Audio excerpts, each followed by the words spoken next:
खुलुमबाय। गिबियावनो नोंथांमोनखौ दा बड' निउस इउटिउब चेनेलाव बरायनानै लाग्रोनाय जाबाय। दिनै मोननैसो नोंथांमोननि सेराव गोदान खौरां लानानै फैदों। दिनैनि गाहाय रादाबफोराव दङ। बाक्सायाव मोसौ सिखाव हमदों। हाग्रामा महिलारिनि सायाव रुंगल बर'नि बिबुंथि। पुलिसानो पुलिसखौ गावदों। गेस सिलिन्डार बेरनानै जोखोम। दानिया फैदो आबुं रादाबाव। बाक्सायाव साब्रै मोसौ सिखाव हमदों।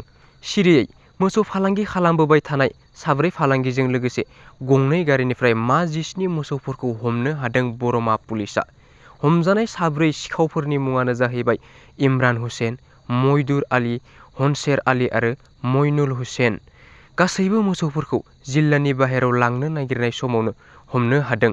दायो बिसोरखौ हमनानै नलबारि थानासिम लानानै थांबाय। बिपिएफ पार्टिखौ बासायनोब्ला चन्दन ब्रह्म, जाय एक्स मिनिस्टारमोन, बिथांखौ जुदि बिपिएफ पार्टि सालायनो होयोब्ला एटलिस्ट साननैसो बिपिएफ पार्टिया लास्टिं जागोन नामा? रंगुल बर'नि बिबुंथि। बिथां हाग्रामा महिलारिया दिनैनि समाव बिपिएफ पार्टिखौ बासायनाय नङा। गाव बोरै जेलाव थांनायनिफ्राय बारग'नो हायो बेखौ बासायनो थाखायसो बिथाङा गुबुननि आथिङाव हमदों।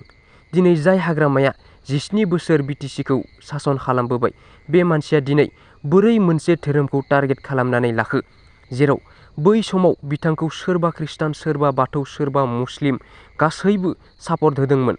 दा बै सापर्ट होनाय मानसिफोरखौ बिथाङा धोरोम जुरिनानै पलिटिक्स खालामनाया जोबोर दुखुनांथाव होननानै रंगुल बर'आ खौरांनि गेजेरजों बुंथिदों। मोनसे बिग ब्रेकिं निउज। पुलिसानो पुलिसखौ गावथारबाय। जाथाया जादों सनारि पुलिस थानायाव। पुलिस लोगोनि गेजेराव सासे बर' पुलिस गरथाम गुलि गावनायजों गकुल बसुमतारिया जिउ गोमानांबाय। गुलि गावग्रा सासे पुलिसनि मुंखौ दीपक खाख'टिया होननानै मिथिनो मोननाय जादों। दायो मा जाहोननि थाखाय बे गावथारलायनाय जाथाया जानो मोनखो, बेनि सोमोन्दै नायबिजिरनाया जागासिनो दं होननानै खौराङाव मोन्दों। गेस सिलिन्डार बेफ्रुनायजों मोनसे गिख्रंथाव जाथाय सोमजिदों। बे जाथाया जादों बाक्सा जिल्लानि जालायाव। गेस बेफ्रुनायजों सासे मानिक दासआ गोब्राबैनो जोखोम जादों। दायो मा जाहोननि थाखाय बे गेस सिलिन्डारा बेफ्रुखो बेनि बागै जेबो मोनथिथ'नाय जायाखै।